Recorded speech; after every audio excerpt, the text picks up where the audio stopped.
I'm going to go ahead and open us with a prayer and get started. The Lord be with you,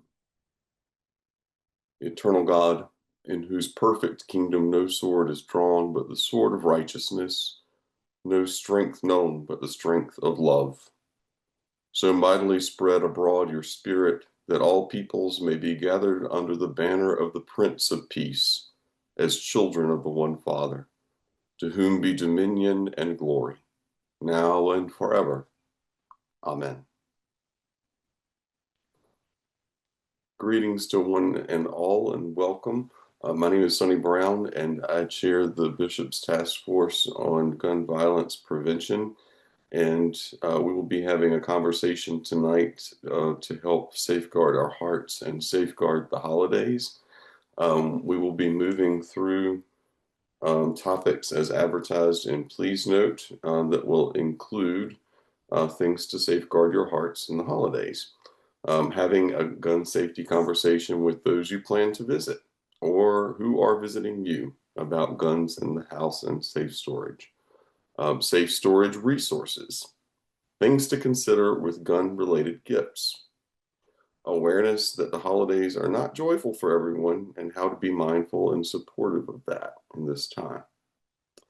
Navigating church safety amidst the influx of visitors, parties, and extra services. And lastly, advocacy and opportunities for advocacy and gratitude. So we will jump in and get started with that conversation. This is very open dialogue tonight. It is not in the form of a formal presentation, but a discussion to be had. So we'll kick off with having a gun safety conversation with those you plan to visit or who are visiting you. And one of the reasons that it's important to do that is because you may be used to having your pistol or guns in your house, or the gun safe may be unlocked if you have a gun safe with rifles in it. And if you have a pile of children who are coming in or visitors, those things can become curious for children of all ages. And while you may think it's hidden, I can say that as a child, when I got bored of the adults and their conversations and they were well engrossed into having a party, I would go exploring with my cousins into any drawer and closet that we wanted to and have all kinds of fun doing so. And it would be a tragedy for someone to discover a gun that was loaded or have access to the ammunition and have an unfortunate event that would hurt the holidays and our hearts. And an event similar to this just happened in Durham. It was in the news in November. A 4-year-old gained access to a pistol in a neighborhood in Durham, and their life was ended. And that family, right before Thanksgiving, had their lives changed as they head to another holiday. The holidays in their lives will never be the same again, simply because this child probably got curious and got a hold of this pistol. The news service didn't go into how, but it was not locked. It was not protected, and that family, again, will never be the same. And we would like for you all to avoid that at all cost, so and tell friends and be awkward, as you'll see shortly. And no one thinks, how do I have this conversation? How do I ask this person if they have guns in the house and if they're safely locked away? How are they stored? And if you have weapons in your home, you might not think immediately of, let me tell my friends this as they gather. I have a pistol locked up in this room. So we'd like to go ahead and say be awkward and have that conversation. And we'll have 2 videos that we have to show you that are really short that might help you have that conversation. And then we'll take any questions or comments that you have about that. So, Christine, would you roll that footage, please?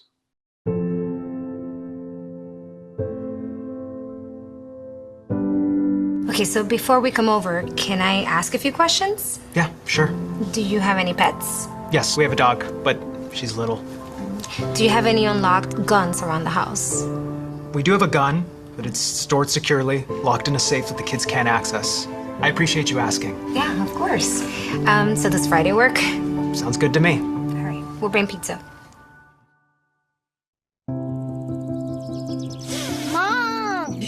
to be snug. Stop. Did you wash your hands? And she looked back one last time, then took off her bracelets and followed her brother home. The end. Night, Mom. Love you. I love you too.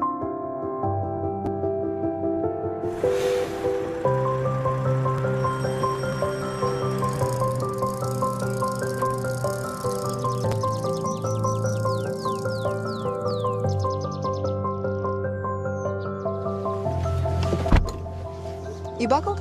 Yes, Mom. Hey, and what do we do if we see a gun? Don't touch it and go tell a grown-up. That's right. Don't forget to tell Megan I said hi. Okay, have fun.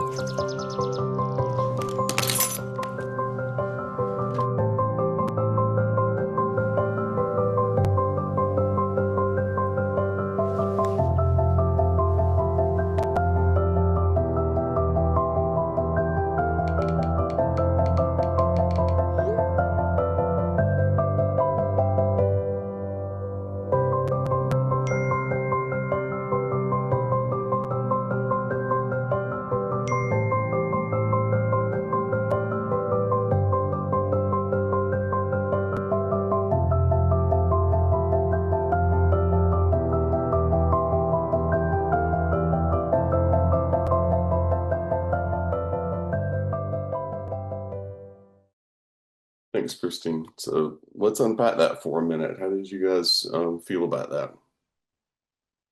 Or your reaction to those videos and having the conversation? I've just found them really powerful. The second one especially is just, I guess, because the child is there, just uh, makes me feel like it's very tender, and just sad that we're in a world where we have to do that. Um, so, but it is a good way of like both the kids and the parents talking to both. It's two awkward conversations, I guess, not just one. Yeah, there was a time when we had conversations just around prescription medicine that would be available. And now we have to add the guns being available to that conversation as well. Also, a good reminder to make sure that prescription meds are safely locked away or not in the bathroom that people might be using at a party or something, gathering. I also appreciated in both cases, the person who was being asked, did they have guns? They didn't act out or react aggressively. They took it in stride and said, yeah, but they're safely locked away. And the dad, I guess, in the other play date said, yes, but they're locked away, and I just checked before the play date to make it extra secure. But I think it's helpful that they're modeling and that reaction, so that if we're telling people have the conversation, we could say also, if someone asks you, don't take it as an insult that they're asking you, but simply answer the question and say, well, yes, we do, and they are locked away. And I think, Sonny, to your point, originally, as you were moving around as a child and checking drawers and checking all of that, to move all of the guns and prescription drugs or whatever it may be, any of those things that can become of issue during the holidays into a room that can be locked externally. And so that it's just outside of prying eyes or any attempt whatsoever. Mhm. Yeah, I think way too many people probably have a pistol or firearm tucked away in a drawer, probably in a bedroom or nightstand, and not locked in any way. And you think, oh, that's in the bedroom in a drawer. What kid is going to go there? I was that kid that would go there. So, and I know that there are others that would be like, what's in this drawer? Um, so hitting it off at the pass, I think, is really important. You Yeah, and I your think, go ahead, go Sarah. ahead, Sunny. No, go ahead. I mean, I think saying, my kid knows not to touch it, like is something that I've heard. And I just think, but what if they do? Like, it's too big a risk to take. I also appreciated that they named that it was awkward. Like, it is awkward to ask, but it's also really important. It's life and death. Like, naming that and putting it out there, like, I was like, okay, yeah, it's okay. Be awkward. I think that's good advice and kind of gives you permission to feel awkward while you're doing it, but to have the conversation anyway. Yeah, it's better to have that moment of awkwardness and go ahead and ask than run the risk of the accident that could change lives forever. It's worth being awkward if you feel What's it. really great about the campaign, though, is that it's a shared thing that is out there. Like I have talked to parents who do ask about guns in the house on a regular basis now, and I don't think that was true a few years ago. So I think it is like seeping into the general consciousness, and the more that there are ads like this, the more it's like, yes, it's still awkward, but it's not like, what are you talking about? I've never heard of that before. And unfortunately, I think the conversations happen between the parents and play dates and all that stuff. But then you have during this season, you have children who are going to grandparents' homes who aren't necessarily thinking about, safety up front and what to do and aren't thinking about all the things that they used to have to do on a regular basis. So having these hard conversations with parents and grandparents is really kind of or even aunts and uncles, for whatever that is very important this time of year. Claire, I see that you're unmuted. Would you like to add anything? Yeah, I think others have said what I also felt. It's a very interesting video from both perspectives, the person talking and the person responding. And I know that the young people that I work with, they never go anywhere without asking that question. So it really has become, at least in certain places, part of the culture. And they may feel awkward even still, but the importance of it in the time we live in. And I guess fortunately, at least from some people's perspective, the world is such a crazy place that this question doesn't seem so crazy anymore. Um, it's we live in a very, very changing and chaotic and somewhat insane world. So it's perhaps not that awkward anymore. At least that's sort of a bad thing to say. It should be awkward. Um, Safe storage resources might be a good time to talk about that now. Um, there are a variety of ways to do it. Sandy might have a more experience with sharing different kinds as a former police officer. Um, so there's some that are very simple. Police departments even give them away for free. Even the Roanoke Rapids Police Department will give away a gun lock for free that disables the gun or would make it very difficult for someone to use if they didn't have the key to access it. Sandy, do you want to comment on some options for safe storage? Absolutely. First off, Sonny hit it right on the head of that one. Having a gun lock, whether or not it's a revolver or a 9mm or any of those, is really important because it's easily accessible when needed by the people who need to get into it. And it takes it out of play for somebody who's just gun curious, if you will. It's a great gift to give to gun owners for Christmas. It's a great stocking stuffer. The diocese has been giving them away now for 3 to 4 years. I still have a stockpile of them here at the church, so we're able to give those away as needed.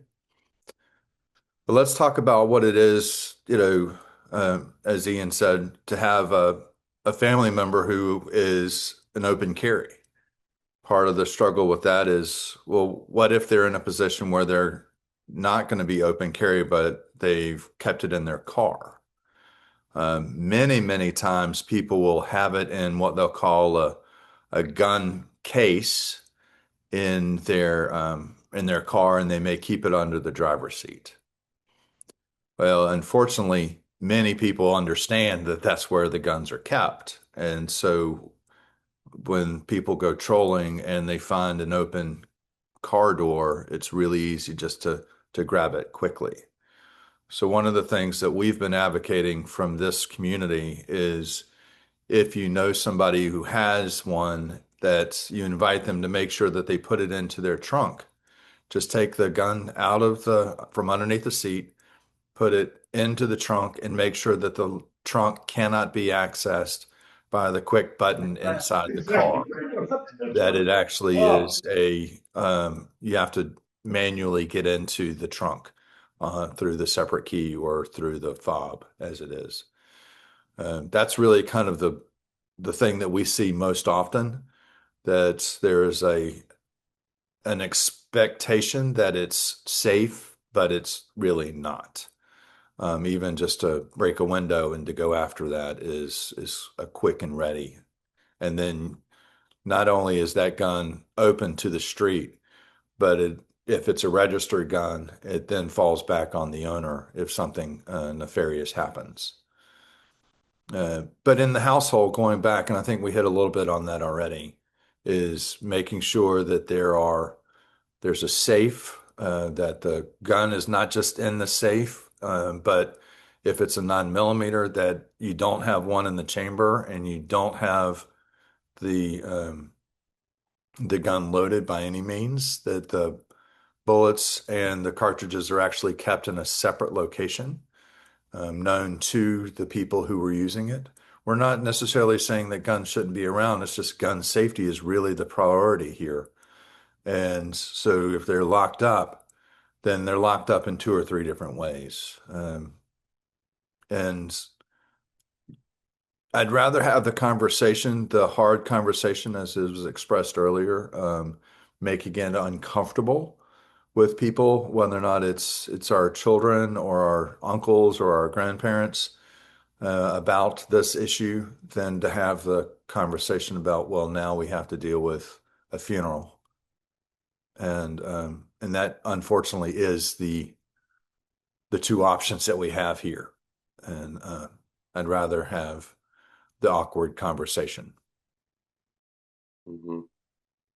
And related to, you've actually brought up something, Ian, that we is very helpful to the conversation to consider for people who are carrying, and anyway, and that's fine at a party or a holiday gathering, but asking them if they're a visitor in your home, how are they going to safe store? Because I'm sure they're not asleep with it on. So what they need to have a safe storage plan in place when they take it off.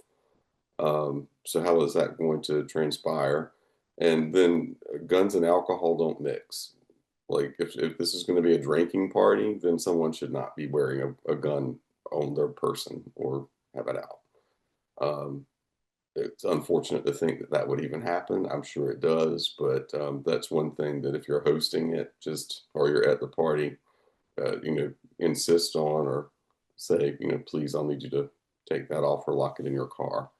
Have the awkward conversation. And if someone doesn't react the way that you might want, like in the model video that we've had, people reacted in a very generous manner. Not everyone might react in a generous manner, but I feel it's important enough that that's okay. Life will move on and they'll figure it out. But it's important enough when you're to practice gun safety, as we're always about that in the Gun Violence Prevention Task Force, is gun safety above all else with this.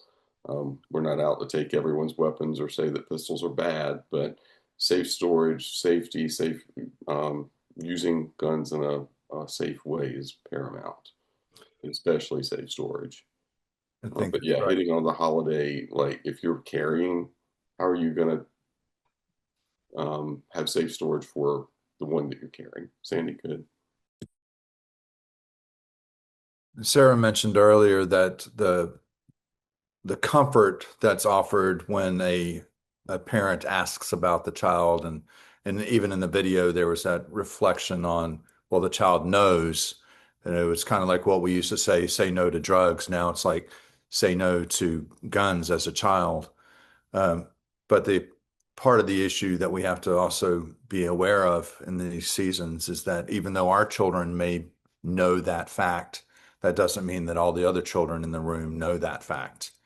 And so, for their own safety, to encourage them if there is a situation where they find themselves in a precarious situation, or they're faced with, a nephew or a cousin has found a gun, then they need to just get out of there and go find an adult very quickly. Yep. Any other questions or comments before we move to the next bullet point? I will say as we close out safe storage resources, talking to a police department, talking to, well, that probably is your best bet, going to a police department if you don't know or need a starting point, and they'll guide you in the right way, and can even give you a free one immediately so that you can immediately have safe storage and then decide if you want to spend more money on a lock box or safe or some other device. This is, oh, Sarah, go ahead. Yeah, just before we close out on resources, I wanted to add in the chat, NC Safe has some fact sheets and video, like more example videos on having the conversations and resources for just different situations. I was on their site today and I thought they had a lot of good resources on how to use a gun lock, a video, which I've never seen. I thought that was really useful. So worth just checking out and seeing what they have. And if you click on the link now, it would be available in your browser after we close out this meeting. This is also a time of year when people tend to give gifts of guns or rifles. It's very popular in my part of North Carolina to give a teenager, especially in the families that are into hunting, to give them a rifle. Red Ryder BB guns and Daisy BB guns and pellet guns are also very popular with kids. I had a pellet gun growing up. It was actually my dad's pellet gun. And it's a time of year where it's exciting to give that gift of the firearm. And, people do give gifts of firearms. And it's important to remember not just to give the gift by itself, but also to give the safety lock that goes with it, or to make sure there's a safe storage option when you give the gift. And one other idea might be do they need lessons? And do they need to have a gift certificate to a shooting range to receive safety lessons and to practice using the pistol, or hunter safety course? There's loads of North Carolina Wildlife Association has resources that would help with that could make a package gift that would be much more helpful than just here's your gun. No one wants an incident like the Christmas Story where you're going to shoot your eye out. That we don't want that to happen. So if gifts are given, that's one thing that should be a part of the consideration. I think others want to comment on that or add to. I commend the idea of the classes. I think that's really important. And, it actually can become one of those bonding moments between a parent and a child. If this is becoming a lesson where they're both learning together, and then it then promotes that conversation once you return home. And it can be a grandparent to a child. It can be, on a variety of levels, but it's an encouragement point. So thank you, Sonny, for that. Yeah. And even for BB guns and pellet guns and those types of things that have been introduced to children, young boys especially, but girls as well early on, it's important to have a lesson about what you aim at, what you point at. This is appropriate. Don't shoot toward a person or a house, or so having just making sure that the children know what they're doing and monitoring them so that they know how to handle the toy appropriately, and it doesn't turn into a tragedy where someone did you'll shoot your eye out, and it happened. Um, as we heard in the Christmas story. If you haven't seen the movie, I'm sure we'll show this season. Um, any other add-ons for that bullet point? Good evening. I would just add, and I pray that it hasn't already been hit on, touched on, and that is a lot of the toy guns, some do look very real. And often, though, the manufacturer is required to put the orange plastic cap on the end. But we also know that from time to time, those those that look like real guns have been manipulated in some way where that orange cap has been removed. The challenge with that is in situations where people can't tell the difference, they can result in what we would call a gunfight.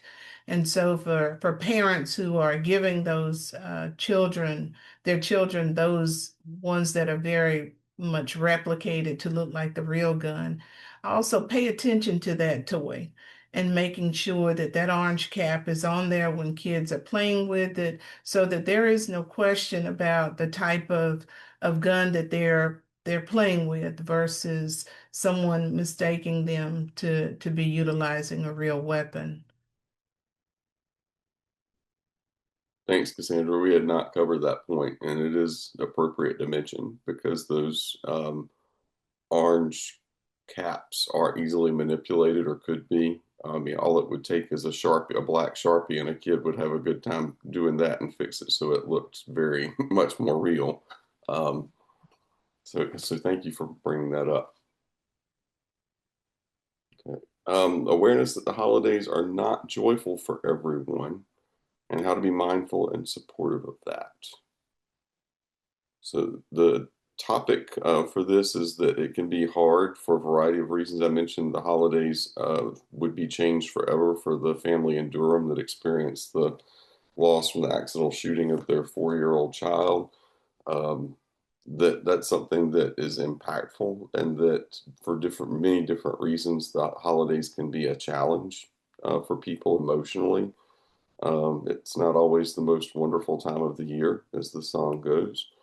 And it can be a point that someone may need to have their weapon taken if you're concerned about someone, if they have a firearm that is it not only locked, but do you need to take the bullets for it? Or, say, hey, can I hang on that for you? Because they're really depressed. So making sure that people that are depressed feel supported, or if it's not depressed is not the right word, that they folks who are not having the most wonderful time of the year have the support that they need. Know that they can pick up the phone and call you if it's a friend. That they aren't in isolation in what could be a very dark moment for them in a very literally dark time of year for us. Other comments from the group, and dive in, please.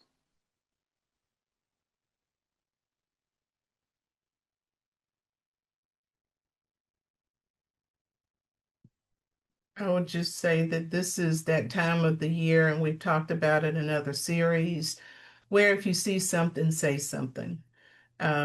Yeah, too often we know that folk will sometimes say after a sad or serious event, I thought I saw something, I should have said something, and it creates a whole nother series of stressors and trauma for the person that didn't speak up sometimes. So, it never hurts to just, if you see it, say it, and at least give someone the opportunity to work through it so that hopefully and prayerfully tragedy does not happen. But feel confident enough that if you reach out to the right resources, there are professionals who can discern that that was a situation or it wasn't. But at least you acted on the wiser side and the safer side of being proactive because you were concerned and acting out of love. That's a good way to phrase it, is acting out of a place of love and concern, and contacting the appropriate authority or help if you can't discern, calling the person to let them make the judgment call on it. Sarah or Cassandra, uh, can you remind me what in North Carolina can we legally do if we have a relative or a friend who we think might be in danger because of depression or because of alcohol or drugs in the house? Because there are red flag laws in other places, but not here. And if I were worried about somebody and I was having a hard time getting through to them, what do you think I could do? Sarah, please chime in. I think you have a couple of options, and I'll just speak from the law enforcement side. But if you feel as though you have a family member who is going through some kind of a crisis, you can reach out to a magistrate, or if they're already being seen or treated by a uh, a, a doctor, a behavioral practitioner. They can assist you with an involuntary mental commitment. That's a start. Law enforcement would transport that person if the family member did not feel safe or comfortable in doing that. Law enforcement agencies can take the weapons for safekeeping if that is a request. So you can remove the firearms from the home. Um, so that I think is one of the first steps in taking. If you believe that those firearms are and can be a danger to the individual or to others, because that becomes part of the affidavit, if you will, or the testimony to a magistrate who would then issue an involuntary mental commitment. Likewise, physicians can do that.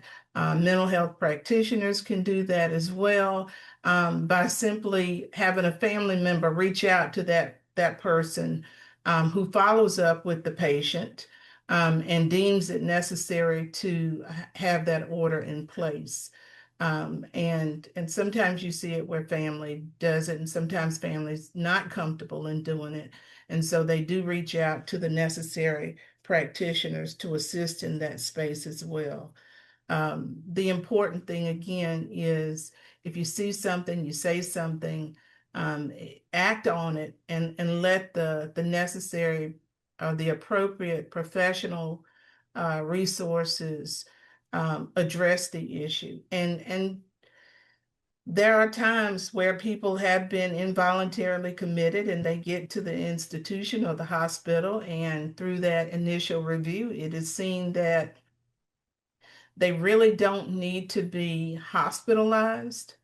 Um, they look at other resources, other steps to take, and people are returned home. So not everybody ends up staying overnight at a facility, but due to the precautions that the family members take, because often they are the best folk to know who they live with and what they see.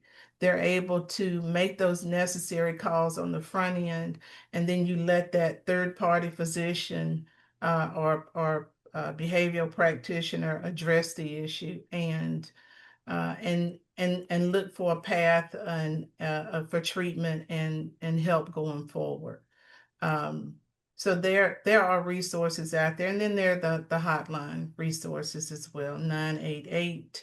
Um, if somebody just needs to make a phone call because they feel like things are shifting in their own life and they just need someone to speak to. There are crises hotlines as well that and there's a veterans hotline if depending on certain things that are going on in a person's life. So there are available resources. I know that we have a number of them on our diocesan website as well.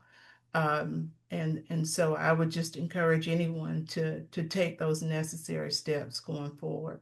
And Sarah, I'll turn it over to you as well if you had anything else to offer. No, that was a perfect answer, really helpful.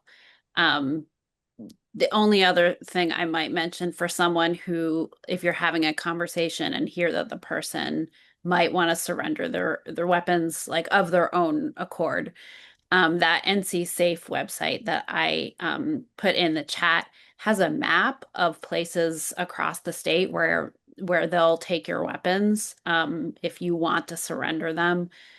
I think there are a number of police departments on there, but I've heard that police departments or law enforcement offices are a place for that, kind of in general, but I don't know how widespread that is. But it's good to know, like, there are gun shops on there and different kinds of locations statewide. It's a pretty good resource. If you go to the Safe Storage 101 and scroll all the way to the bottom, it's an interactive map. That's encouraging to know it's not just law enforcement because as happy as I am that is available, some people I'm sure would not feel comfortable going to the police with this issue. Ian, I think you were unmuted earlier. Would you like to ask a question or comment? Yeah, I think was answered, but with Cassandra's hypothetical situation, to know where those weapons and ammunition would be safeguarded in a situation like that, where it was sort of voluntary or involuntarily requested that someone surrenders their weapons, where that would be. It's actually good that there would be other options, like a gun shop, a reputable gun shop, etc. Um, Yep, thanks for that, because there are people that don't feel safe approaching a police department, as Justy said. Especially right now, I can imagine there's quite a few parts of our state that would not feel comfortable doing that. Navigating church safety amidst an influx of visitors, church parties, and those different contexts. I'm going to move that to and ask if Sandy can start that conversation and give us some guidelines, because Sandy is the contact person for that, for parishes for our diocese. So, Sandy? Thank you, Sonny. I think part of the bigger issue for us is that before, we try to kind of put down big rules, that we've had the walkthrough, that we understand where our possibility of trials and errors come from. Have you had the police department come by your own parish beforehand, so that you have a sense of where there may be trials and tribulations if there became an active shooter point, right? Which is ultimately what we're talking about in this situation. Are there resolutions by staff? Does the staff understand how to respond? And, then you take it to the big part about Christmas or a Advent party or whatever it may be, a New Year or an annual meeting. Are you allowing people to actually have a concealed weapon in the midst of that? And what does it look like to be a safe place? And how do we kind of approach individuals who are carrying inside of a church? And unfortunately, that's a pretty big problem in our diocese, not in every church, obviously, and not in every county.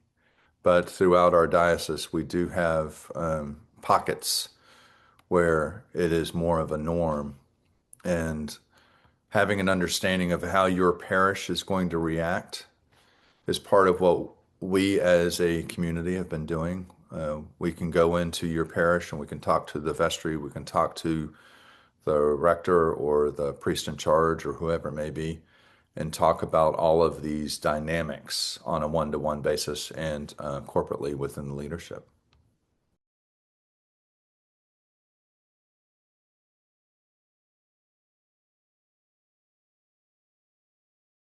It's a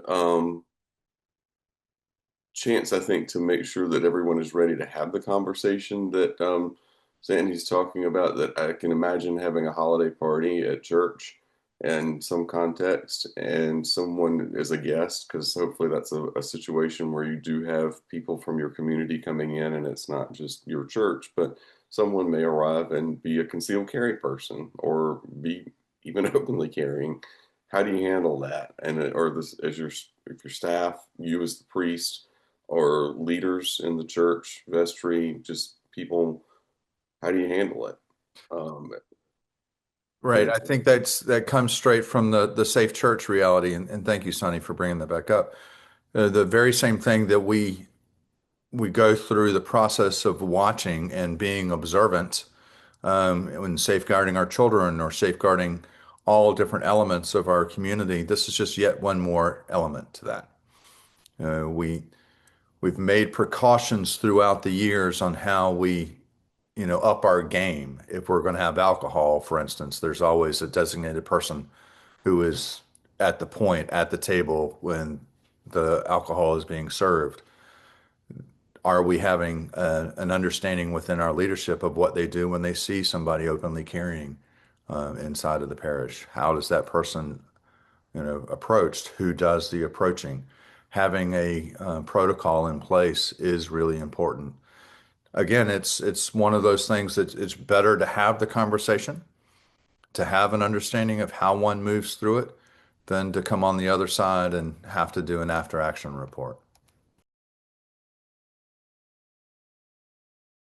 and something to be aware of for churches, especially that have made the um, decision to be a gun-free campus, a gun-free property. How you may have people that are not used to seeing that sign come to a service or come to a Christmas pageant, or how do you are you ready to have that conversation if it comes up? Because it's a point during the year that hopefully our churches have a lot of new folks that are wanting to come by and come to church and have visitors, and some of those visitors may not be used to the signs that are up, or how do you handle the awkwardness? And to the point of our first video, be awkward. You're gonna have the conversation. Hopefully it's handled graciously and the person receives it graciously, but Right, and it goes back to that very question. When you make the invitation for them, you're not asking them to leave, you're just asking them to put their, open carry pistol inside their trunk and to lock the trunk. You're not asking them to take it away. You're asking them to participate, be a part of the community, but to do it in a way that everybody feels safe and comfortable, not just the one person carrying the pistol. exactly. That invitational phrase that Sandy had mentioned, we want you to be here, but put that in the trunk and lock it up. Can shift to our final. Oh, yes, sir, Ian. Go ahead. A question. 'Cause I actually have friends who I usher a lot, but I have friends who at other churches they say, yeah, some of their ushers have their concealed carry routinely at the service and feel they're providing a benefit to the parish during that service that they're ushering. Um, how would you know if you're visiting a church, unless there's some visible sign somewhere that's obvious that every church is welcoming concealed carry, unless there is a sign, just because of there's so many people with there's just a lot of guns out there, and there's and the it seems like the legal um, requirements to procure and own a gun are becoming more and more lax in some effort to provide rights to people, not the victim rights, but the ownership rights. That how would you know? Would you assume that every church is welcoming concealed carried weapons, unless there is a policy and some clear sign? I'm just kind of, because if we visit other churches, I'm just kind of curious about that. Yeah, there is a possibility that if you're at a church that hasn't put up a sign, and meaning technically even with the sign up, there's still a chance um, that there could be someone with a concealed carry in the church. Um, But for church, so you're asking specifically when you visit, how do you know? Or Yeah, because let's say you're visiting over there. We're talking about the holidays too, and you're visiting a church in some other city or whatever. I can tell you in Charlotte, it's more common for people to have weapons, it seems, in my opinion, in the Charlotte region than in the Durham Chapel Hill region. yeah, and there is a distinct chance that you could have a person, especially if for Christmas again, visitors, different cross sections of people mashed up into the building that aren't normally there. So there is a chance that you could encounter another person could be um, concealed carry in the church for sure. It would be hard to guarantee against that. You We don't have mentioned any diocese standards, do we? the individual parishes are left to determine that. So each parish has been in. We have the tools that and Sandy is again one of those facilitators. Cassandra, each one of those. We are happy to help churches navigate having that conversation and making that decision as a church and how they implement that and make it look. Different churches handle it in different ways. Sarah's church handled it in a very different way than um, St. Mary's High Point handled it. They both had different, the same outcome, I believe, yeah, the same outcome, but handled it in very different ways. So the diocese is letting each parish determine in their context with their people what works best for them. And there are resources in our group here with the Gun Violence Prevention Task Force that we'll be happy to meet with vestries and clergy and helping them to facilitate and set the best context possible for having that conversation and making that decision as a church community um, so that it has a good outcome. And it's more complicated. I think it seems pretty simple, like, oh, I just want to go and we'll put a sign up that says this is a gun-free zone or gun-free campus. And there's more to that. It's the conversation behind it and developing the ethos and the dialogue is a big part of what would lead up to putting a sign up of some kind. And then, as Sarah's church did, do you even have a sign? Um, Sometimes it's handled in a different way. Anyone else want to add to what I've just?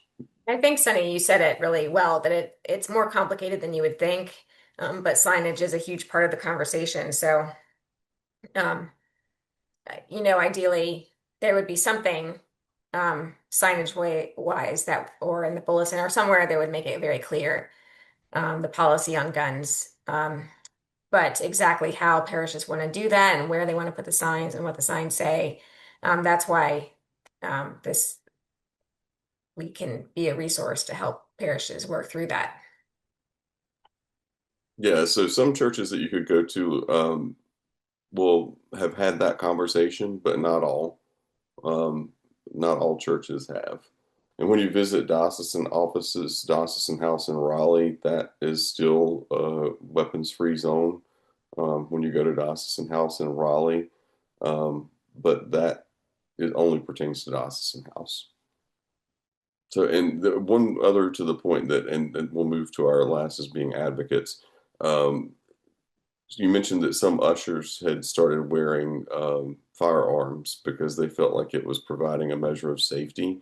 And that's certainly something that a whole church, a vestry, and clergy should have a conversation around, and not a single usher unilaterally making that decision, because they may actually make a lot of people feel uncomfortable by having that on them on Sunday morning as you come into church, even though they might intend to do good and feel good about what they're doing.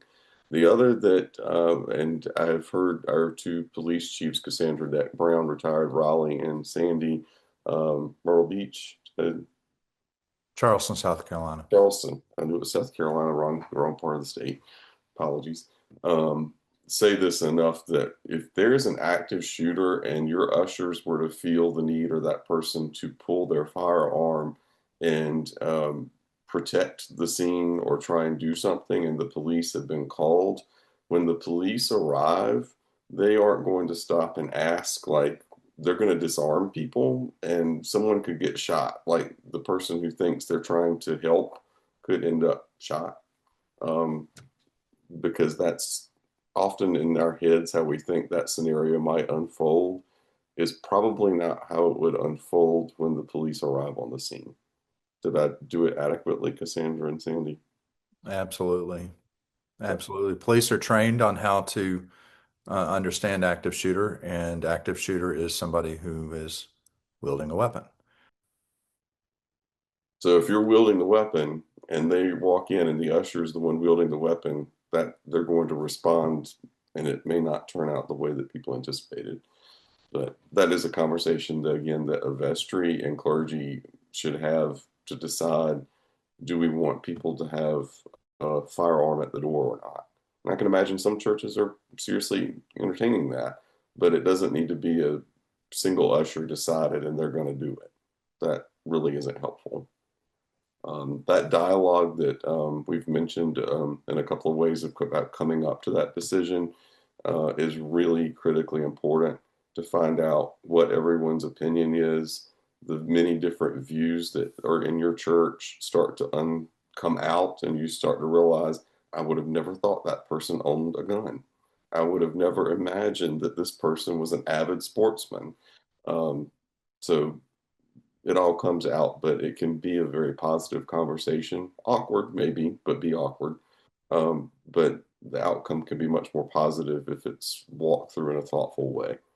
And we have the resources to help make that happen. So, And I would just add, and where people may be thinking it is for the greater good of the church and safety, and we've had enough realities throughout our country to make people think that way.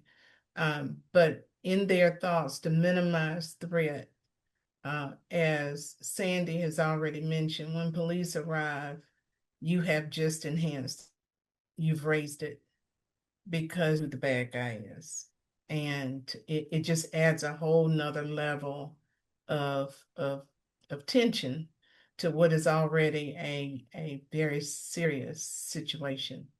So it's if where parishes are thinking that way, they really have to think through that. It's much bigger than somebody deciding this is what we're going to do, but there are consequences to those high level decisions. definitely. And I'll turn us to advocacy, and we'll then turn to an opportunity to take any more questions, or if anyone else has further comments about the bullet points that we've discussed tonight, and we'll close out our time together.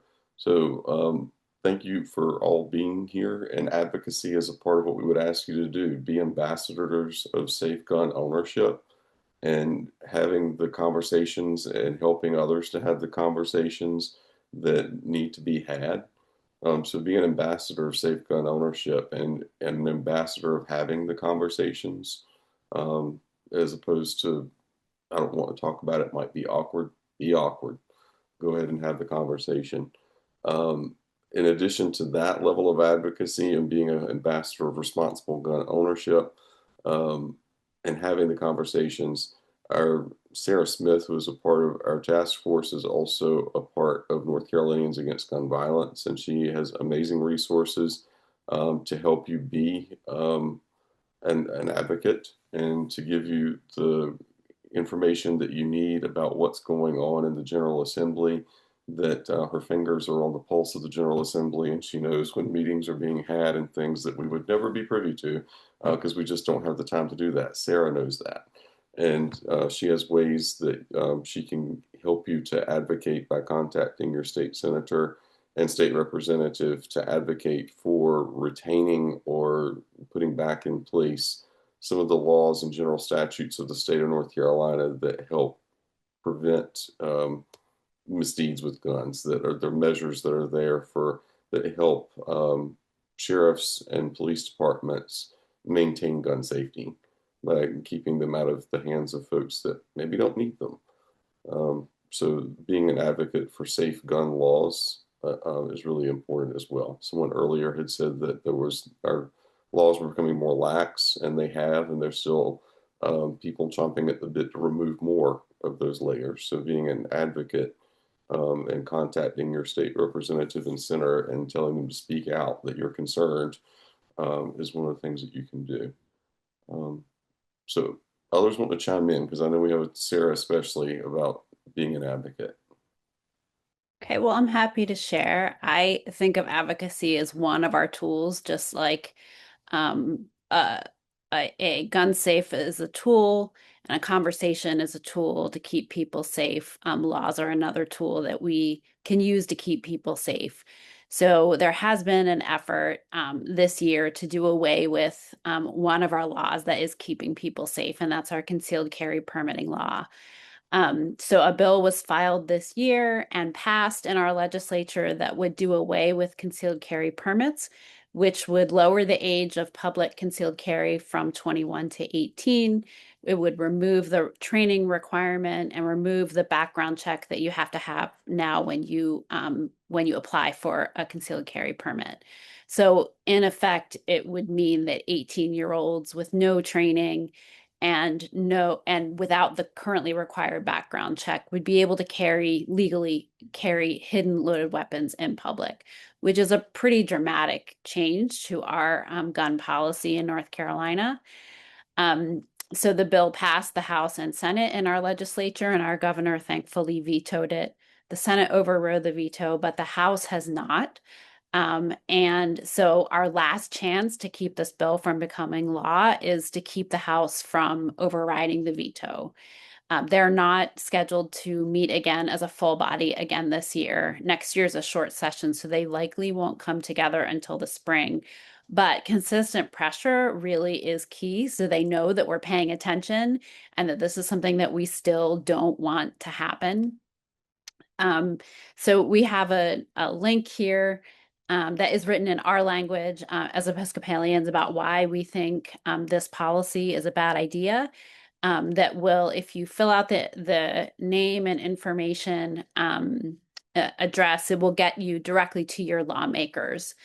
Or to your representative, because we're focusing on the House with this bill. And again, this is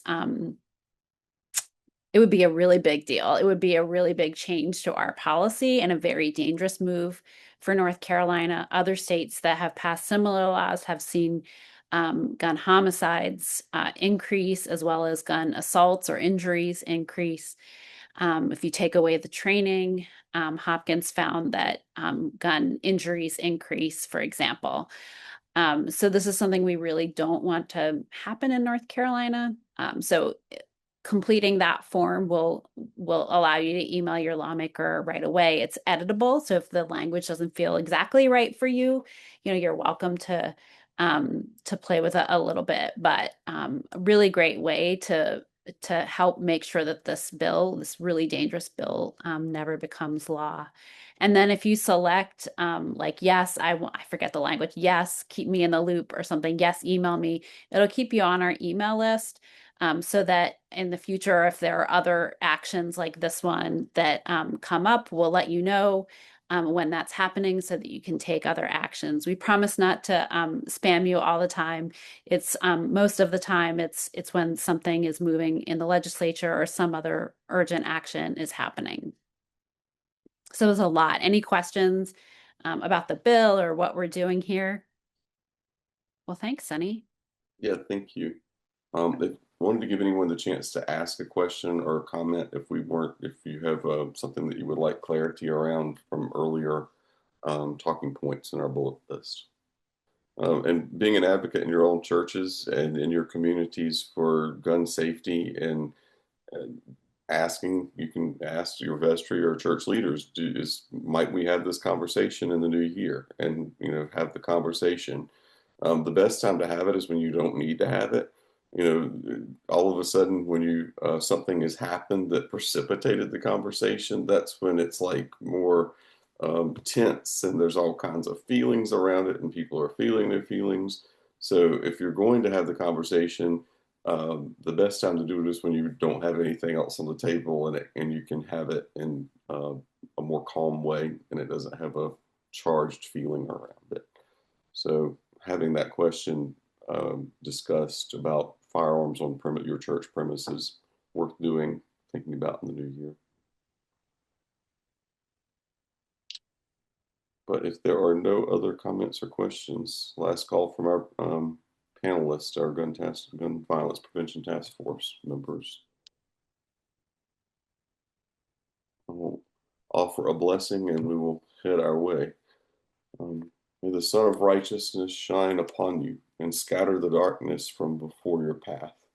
And the blessing of God Almighty, the Father, the Son, and the Holy Spirit be among you this day and remain with you forever. Amen. Amen. Thank you all. Have a good night.